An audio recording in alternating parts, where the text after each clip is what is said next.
Сәлем YouTube көрермендері. YouTube канал бойынша білім алушылар. Тақырып: YouTubeға қалай видео жүктейміз. Видеоны телефон арқылы екі тәсілмен жүктей аламыз. Қандай приложениені қолданамыз, сол арқылы видеоны жүктеуге болады. Немесе YouTube канал арқылы да дайын видеоны жүктей аламыз. YouTube канал арқылы болсын, қандай приложение болсын, жүктеген видеомыз YouTube каналға түседі. Кімге қалай оңай, солай жүктей берсеңіз болады.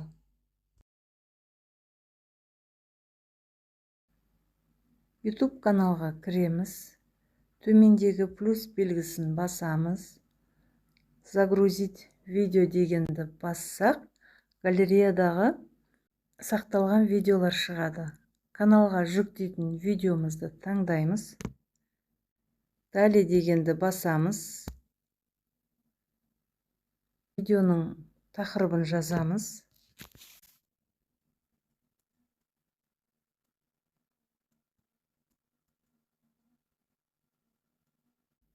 Добавьте описание деген жерге видео тақырыбына байланысты сөздерді жазамыз.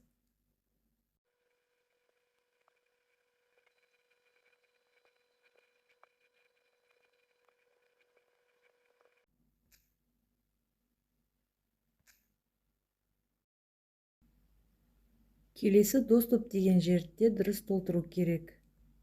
Егер барлық адамдар көруге рұқсат видео болса, открытый доступ дегенді таңдау керек. Егер видео сілтеме арқылы жіберілетін болса, доступ по ссылке деген таңдаймыз. Үшінші, ограниченный доступ деген видеоны өзіңізден басқа адамдар көре алмайды. Соңғы плюс добавить плейлист дегенді бассақ, каналда бар ашылған плейлисттер тақырыбы шығады.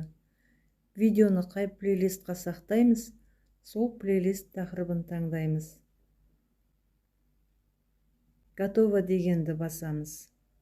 Видео YouTube курс деген плейлистқа сақталатын болады. Видео обложкасын қою үшін жоғарыдағы белгіні басып, дайындап қойған обложканы таңдаймыз. Жоғарыдағы ок дегенді басамыз.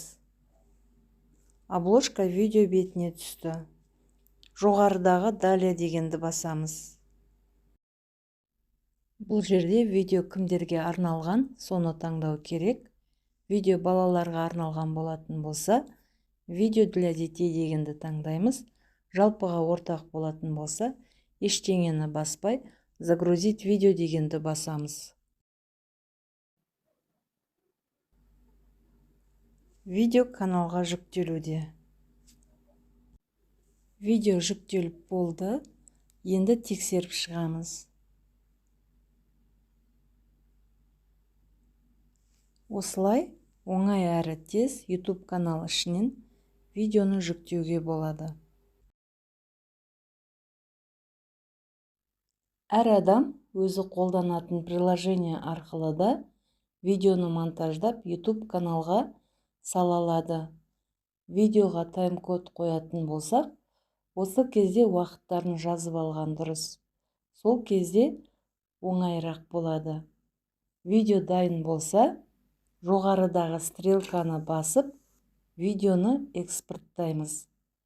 Экспорт дегеніміз, видеомызды тауар деп есептейтін болсақ, шетелге шығару, ұсыну деген мағынаны білдіреді. 100% болғанда готово деп шығады. Другое дегенді басамыз. YouTube'ты таңдаймыз. Видео тақырыбын жазамыз. Добавьте описание деген жерді толтырамыз. Доступ деген жерден берілген үш таңдаудың біреуін таңдап, теги деген жерді де тақырыпқа байланысты толтыру керек. Бірден обложкасын қоятын болсақ, жоғарыдағы плюсті басып, обложкасын қоямыз. Окты басамыз. Далее дегенді басамыз. Загрузить видео дегенді басамыз. видео каналға жүктелуде. Осылай YouTube каналға видеоларымызды жүктей аламыз. Видео пайдалы болса, лайк басып, комментарийге пікір қалдырып, каналға жазылуды ұмытпаңыздар. Пайдалы білім болсын, назарларыңызға рахмет, сау болыңыздар.